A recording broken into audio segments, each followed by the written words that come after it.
Hey Laura, are you there? I'm here. Hey Laura, thanks so much for joining. Sure. Can you hear me okay? I can hear you okay. Yep, loud and clear. How are you doing today? Good. How are you guys? We're doing well. We are doing well. Just me on so far. Maddie and Jason should be joining any second now. Okay. But in the meantime, what I can do is I can kind of get us started and just kind of tell you what the stories are, and then want to wait for them to probably jump in and ask questions. It looks like Maddie's joining in right now, actually, and there's Jason too. Hello. Okay. Hi. Hello. Good afternoon, everybody. And good afternoon to you too. And then was Dana also joining today, or did she not joining this one? I'm sorry. He's gonna It's just me 3 to 3:30. Okay. Got it. Yep. So yep, should just be Laura for this one, and then I think we'll have Lindsay and Dana on at 3:30 to 4:30. Okay. All Sounds right. We can probably go ahead and get started then. I can share my screen here. Can you see my screen? Let me get back in there. Um,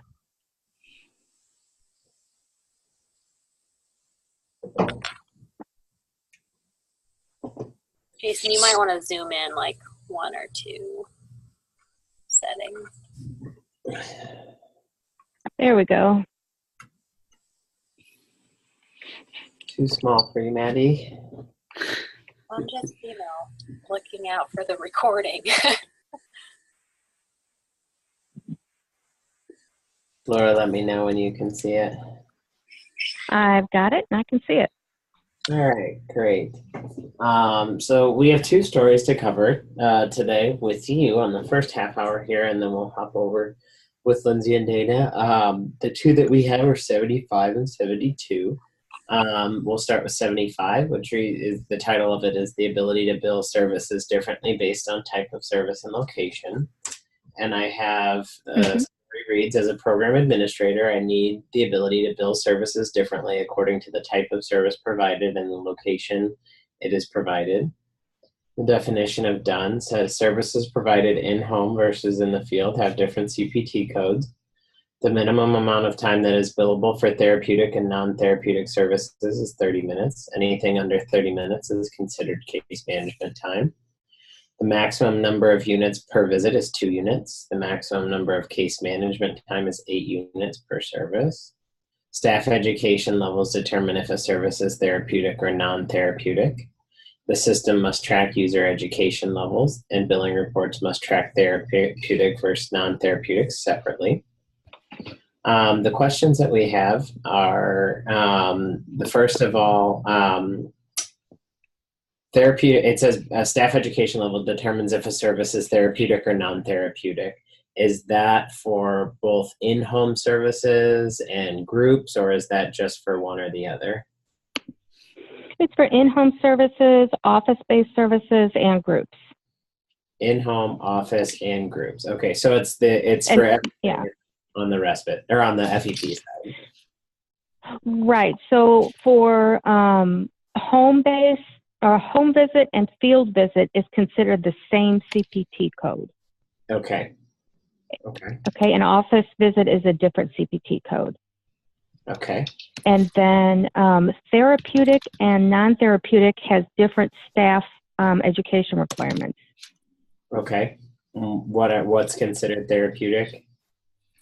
Therapeutic has to have a master's. Okay. And what if it's a group? Is it the person running the group or? So no, it's the type of group. So it's either a psychosocial educational group or a therapeutic group. Okay. And that's just determined when you set like the group up. It's not determined by staff, although a therapeutic group can only be done by a master's level staff. Okay. but the subject matter of the group has to be therapeutic. So a master's level person can run a psychosocial too. Okay. So if you that would all be determined by like the staff who are creating the groups and like scheduling them. They're going to know ahead of Yep. time what's therapeutic and versus psychosocial. Mm-hmm. Okay. And then back to like the field visits, home visits, and office visits. I just want to confirm, you said anybody that's doing the visit that has a master's degree, it's automatically a therapeutic service? Well, yes and no. You can only master's level can do therapeutic, but master's level people often do case management and non-therapeutic as well. What is the, like, how can you tell which is which? It's the services they're performing within the visit. So case management is more conducting referrals and connections to other services. Non-therapeutic meetings are more educational and prevention-based services, and therapeutic is more clinical, working at root causes and so forth. So, go ahead. I was just going to say, so what data do you get that tells you which to, or what to bill? The individual staff person codes their visit as whether it is case management, non-therapeutic, or therapeutic. Okay. And we would just probably need to have catches in there so that people with master's degrees are the only people who can code it as therapeutic. Correct. Okay. Okay. Do you do any checking or anything like that to make sure it's therapeutic, or is it really entirely up to the staff? Dana does that. She will check to make sure that it is coded correctly, and then I will go back and assign the CPT codes to it. Okay, perfect. So I'm just looking at other things here. And then, so they're coding their visits, whether or not it's in the field, in the office, or in the home. They're coding case management as well. Is that accurate? Yes, they're marking whether it was a case management visit, non-therapeutic, or therapeutic. Okay. And we already went over all that stuff that you sent over last sprint about the codes, the minimums, the maximums, and then minutes per unit and everything. So I think we already have that. Just trying to think if we have any other questions there. I don't think so. Groups are determined ahead of time. For non-groups or for the individual services, the staff are coding it, and then you're assigning the codes appropriately. I don't think I have any other questions other than maybe what about like when you send people out into neighborhoods to do like outreach efforts, is any of that billable? If they do some case management, it potentially can be. Now, that's for county. For CCRB, they are a little bit more lenient on doing the canvassing. So I'd have to check with Lindsay on that because she prepares the billing for the St. Charles. Okay.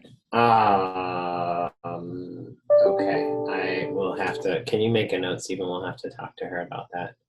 You don't do the billing for FEP in St. Charles? She prepares the first end of it where she goes back through and validates all the data the workers submit, and then she gives me the final product. So I really don't do a whole lot of work with that end of it. Okay. All right. So we will need to check with her, Stephen, just on how that stuff's all coded up. St. Charles doesn't do any CPT codes though, right? No, they do not. And so is she just giving you a report with the stuff that you can bill? Yeah, she gives me a report that has the client ID, the zip code, and the number of units per service. And they have a different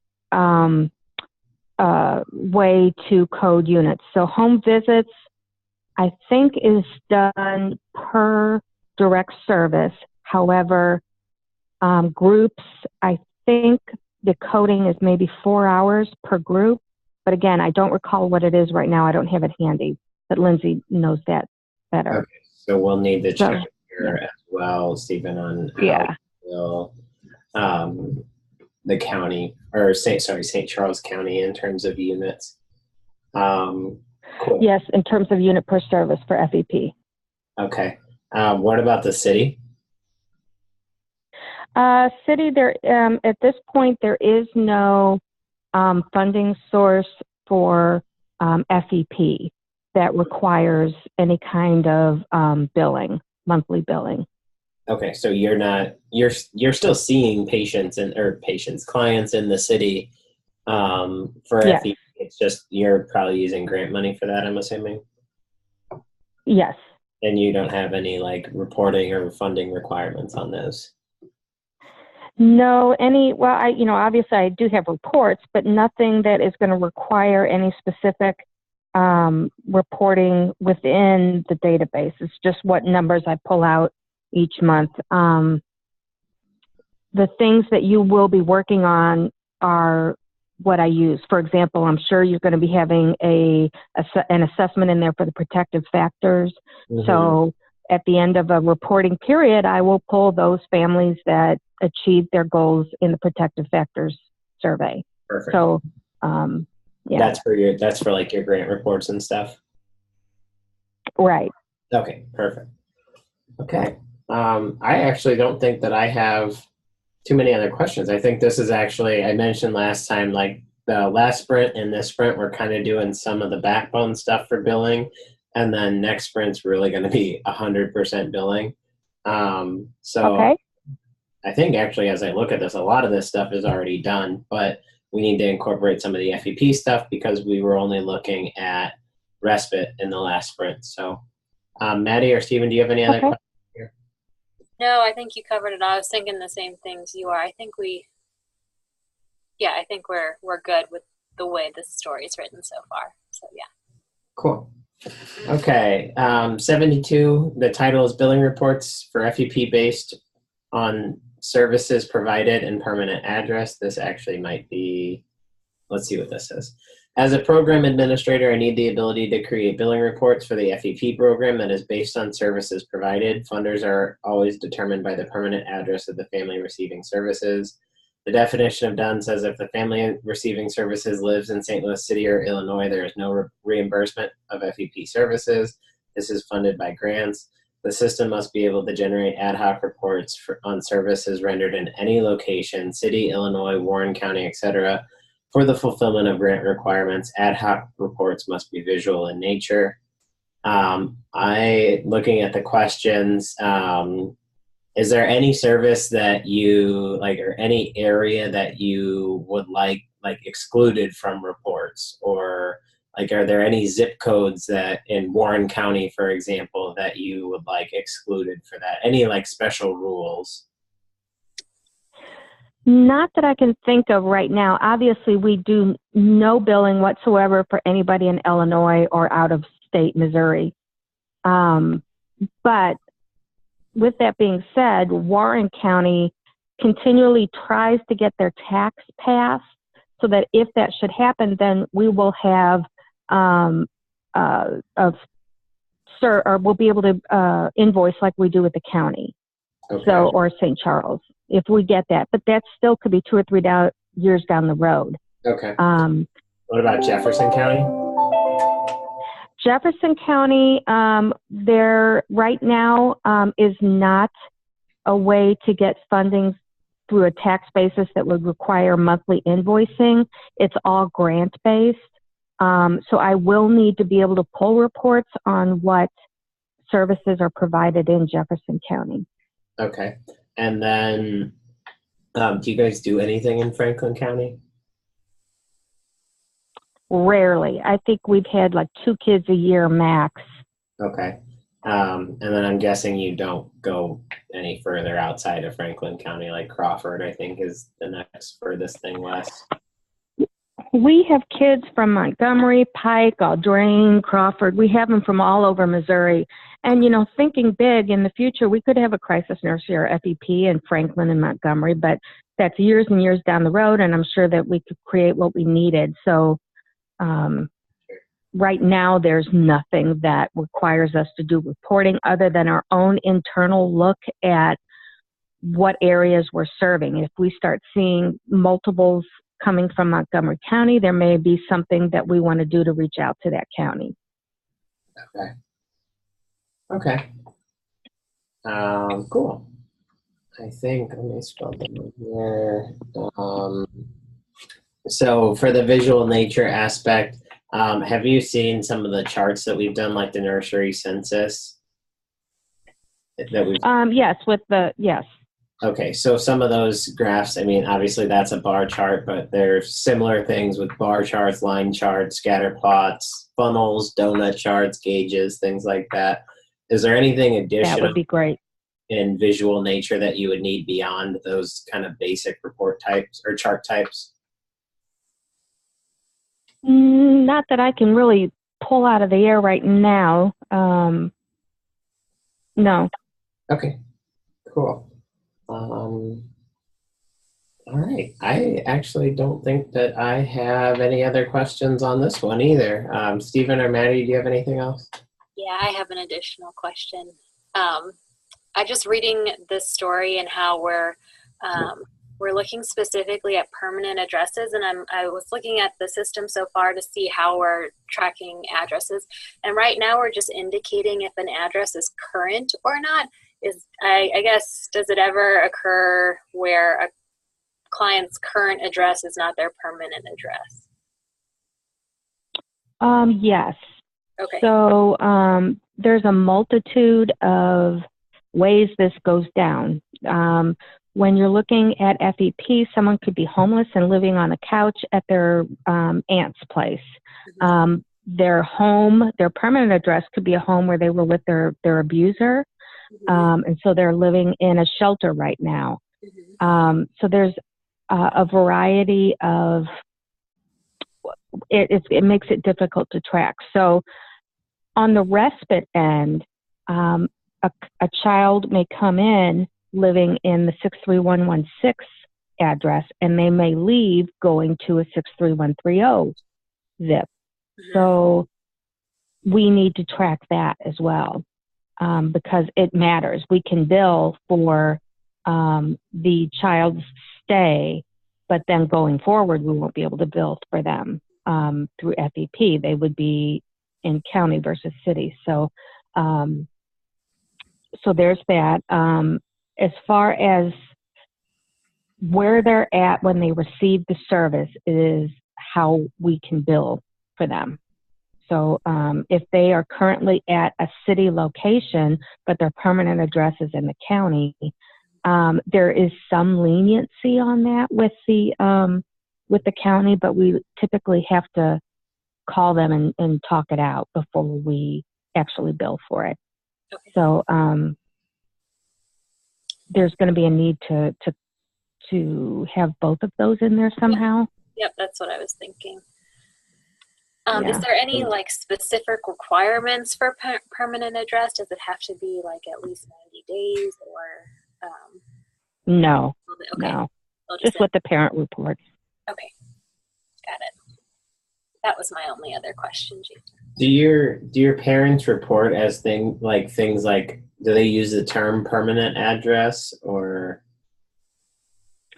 No, they'll say, if they're homeless, we'll ask them what their last permanent address was, and our funders are flexible enough that if we report their last address as county, we can bill for them. So a lot of times parents will just say that they're homeless. They have no permanent address.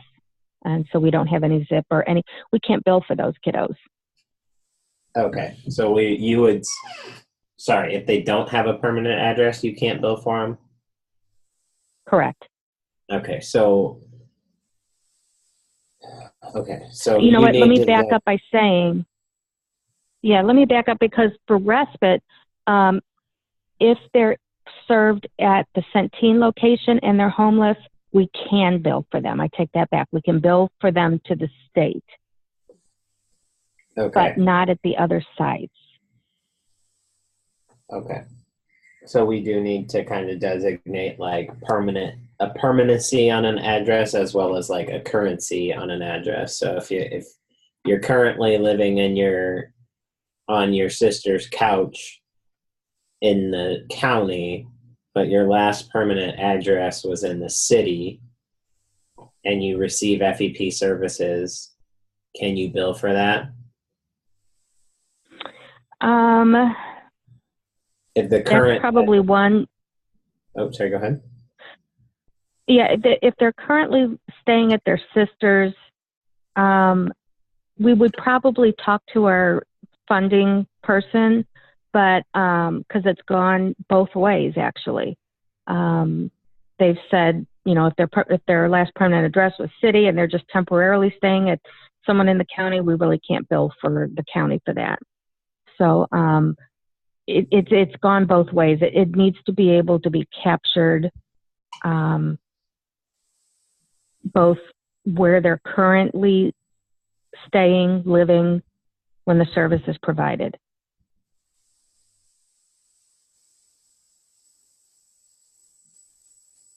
Makes it fun, doesn't it?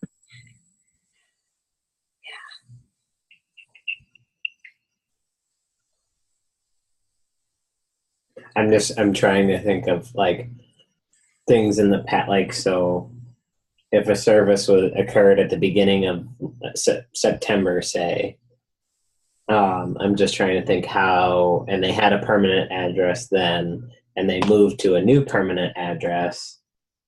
When you go to do billing, how we would capture that it was a permanent address, and it was permanent. Well, like, it was a time bound. Yeah. So for respite, and I'll tell you that county is a little more flexible than the St. Charles County is. So in the instances in St. Charles, a child may come in 2 times. The first time I'm able to bill for them, but the second time I'm not because they moved outside of St. Charles. Yeah. So with FEP, it also is a little dicey if they are living in a homeless shelter in St. Charles, but their last permanent address is in the county. St. Charles will not let us bill for that.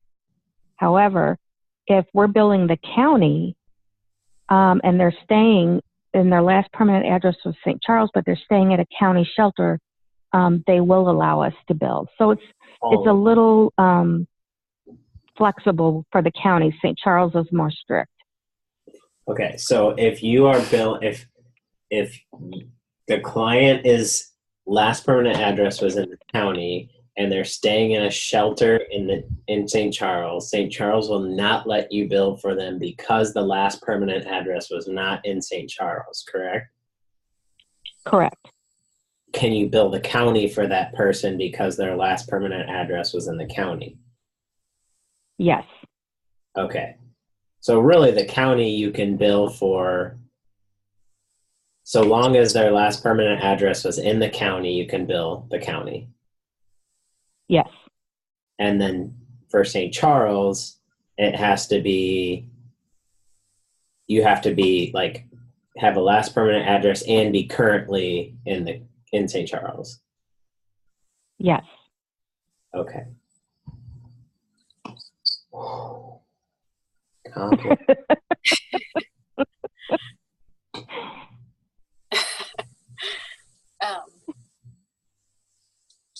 Okay, and I don't think I'm over or redoing anything Jason said, but they can only have one permanent address at a time. Is that correct? That it's not whether they can or can't. I mean, that's usually whatever we put down is where they're currently staying. Okay. So whether that's permanent or temporary. But when staff know that if someone says that they're homeless, or that the reason they're coming in is a housing crisis, they will try to find out, are you, just staying there for a short time until you find a permanent address? So they ask more questions, but typically there's only one address that they put in. There have been times where people will put in, they're staying at this address until October 15th, 2018. And then if they know the new address or zip code, they'll put that in. So I don't know if there needs to be just a little notes section somewhere if someone needs to put extra information in about living arrangements or not. And I'll tell you, there's a lot of transiency in the city. So that's where we're going to see more of that. Okay. Yeah, I think we're close on how we have it set up. So yeah, I think we can accommodate. Okay. Yeah. Yeah, I think my mind is racing, but I think I get it. Okay, well, if you have more questions or at any point we can go over it again, or I guess at the end of the sprint we'll look and see how it looks. Sure. All right. Well, I think that covers it. I think we finished with 4 minutes to spare. So. Yeah. All right. Well, go get a drink of water, and then you queue up for your next one. Yeah. I have one more question. I want to make sure I got it right for the. Sure. Sorry, Jason, I know.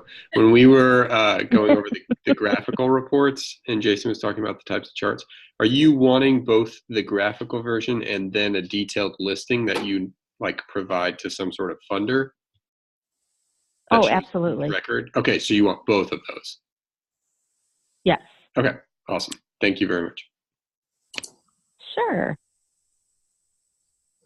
All right. Well, thank you very much. We will talk with you Thursday, I guess. All right. Sounds good. I'll talk to you then. Thanks, Laura. Bye, guys. Bye-bye. Bye.